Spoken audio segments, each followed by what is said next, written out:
नमः शिवाय दोस्तों। आगे भगवान दत्तात्रेय जी फरमाते हैं कि ये जो पूरा मन है हमारा, जो हमारे भीतर का जो सबकॉन्शियस माइंड है और कॉन्शियस माइंड है, मैं आपको अपनी लैंग्वेज में समझाऊंगा क्योंकि बहुत गूढ़ हिंदी आपको नहीं समझ में आ पाएगी। जो हमारा मन है वो वास्तव में इस पूरे ब्रह्मांड का कारक है। अब आप लोगों ने बहुत सारे लॉ ऑफ अट्रैक्शन और ये सब देखा होगा, बहुत सुना होगा, परंतु कई लोग कहते हैं कि इतनी जल्दी भैया फॉलो क्यों नहीं होता, हम तो कर तो बहुत टाइम से रहे हैं पर हो क्यों नहीं रहा। तो मैं वहां आपको कहता हूं कि आप अपने डीप इनसाइड में जाके पूछो कि वास्तव में वहां विचार क्या चल रहा है। आप 2 घंटे शांत होकर के बैठो, आंख बंद करके, वास्तव में गहराई से देखो कि वहां विचार क्या चल रहा है। आप कोई जीवन में आप कोई कार्य करना चाह रहे हो कि ऐसा कोई कार्य हो जाए, तो वास्तव में वो विचार क्या चल रहा है कि वो कार्य होगा या नहीं होगा। 1% भी डाउट है उस कार्य के होने में? ध्यान से सोचो। अगर 1% भी डाउट है तो वो कार्य आपका नहीं होगा। और जो कार्य आपको लगता है कि होना है, तो आप मान के चलो कि आपके भीतर से उस कार्य के प्रति इतनी जबरदस्त पॉजिटिविटी होगी और वो कार्य होगा।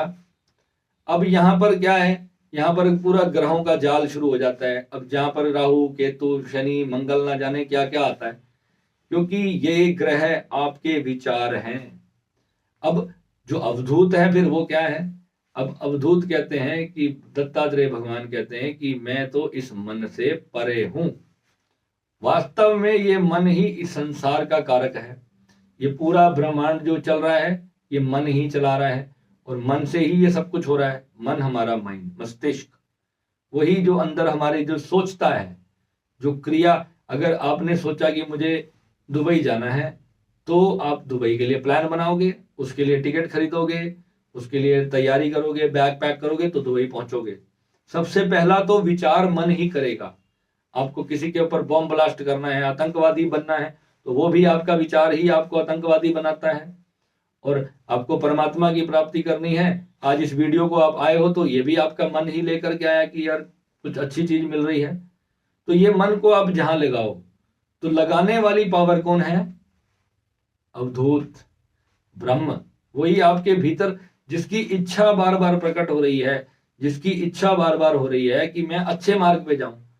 अब वो मन जो है, फिर इंद्रियां जो है वो उसको दूसरी तरफ धकेलती हैं। यार ये खा ले, यार ये पी ले, गेम खेल ले, गाने सुन ले, मूवी देख ले। वो इंद्रियां जो हैं वो 1000 तरफ ले जाएंगी बजाय इस एक अंदर आने के। तो इस पॉइंट पर भगवान दत्तात्रेय कहते हैं कि इसको समझने के लिए भीतर ही बैठ जाना होगा। कुछ भी ना करते हुए शांत होकर के बैठ जाना होगा।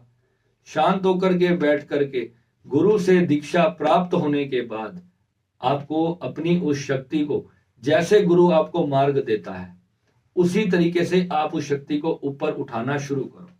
और ब्रह्मांड की जो अलग अलग डायमेंशंस हैं, जो हमारे शरीर की, हमारे भीतर के जो हमारे 5 शरीर हैं, उसके अंदर जब आप आगे चलते जाओगे, सूक्ष्म में और सूक्ष्म में और सूक्ष्म में, जब आनंदमय कोश में आप प्रवेश करोगे, तो आनंदमय कोश क्या है?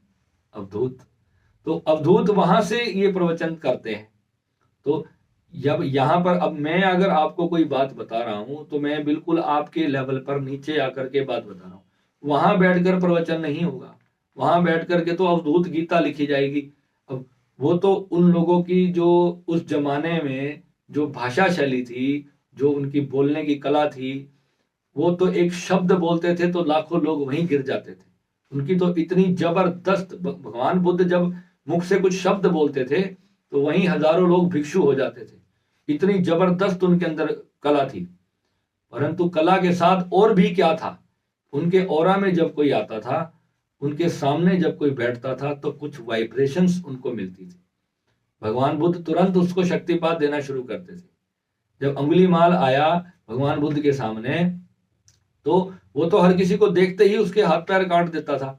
तो ऐसा क्या हुआ कि भगवान बुद्ध के सामने उसकी आवाज नहीं निकली? क्योंकि भगवान बुद्ध के जब सामने आया तो वहां उन्होंने अपना कुछ शक्तिपात खोल दिया।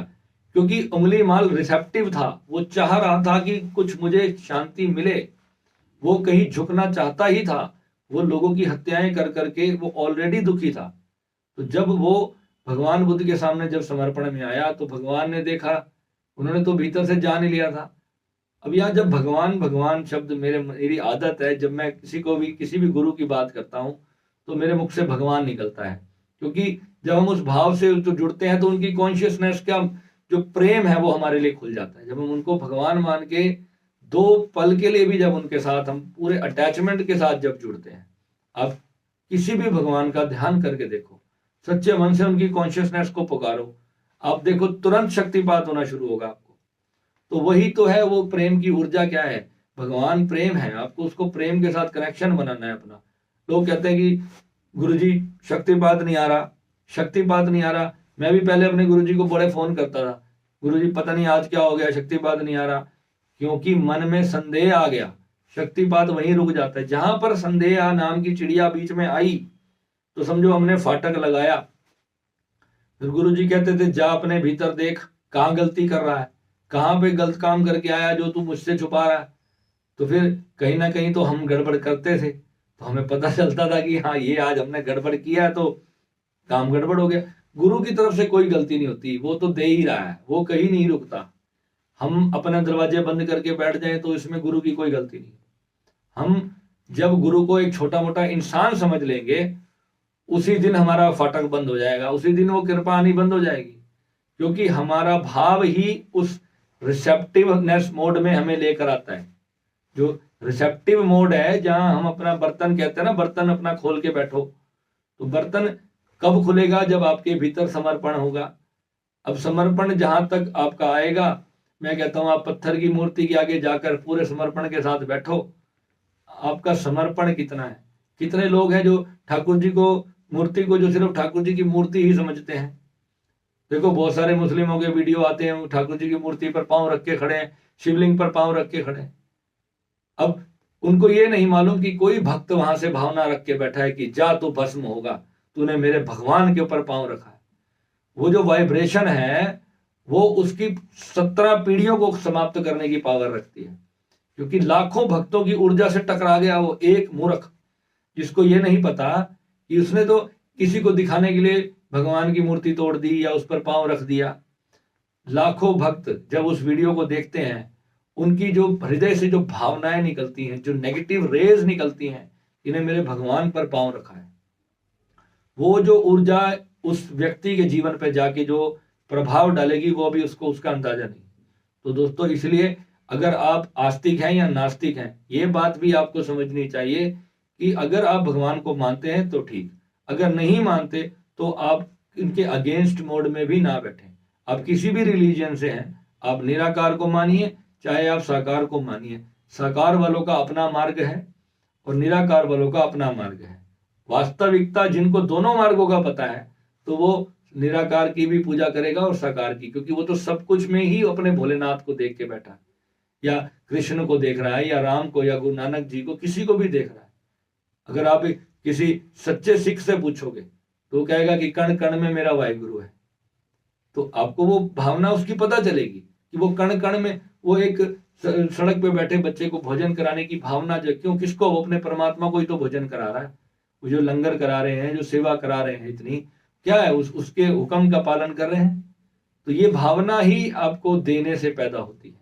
और जब आप ग्रेटिट्यूड में आते हो, देने के भाव में आते हो, तो सबसे पहले ये जो अनाहत चक्र की ब्लॉकेज है ना, ये खुलना शुरू होती है। मैं तो आपको अंदर की साइंस बता रहा हूँ।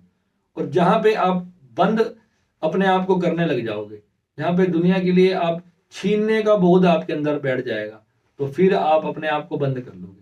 और जितना गिविंग मोड में आओगे, पर ऊपर से जो देने का जो मार्ग है वो भी एकदम बारिश हो जाती है। ठीक है, तो दोस्तों इस चीज को आपको समझना है। नमः शिवाय।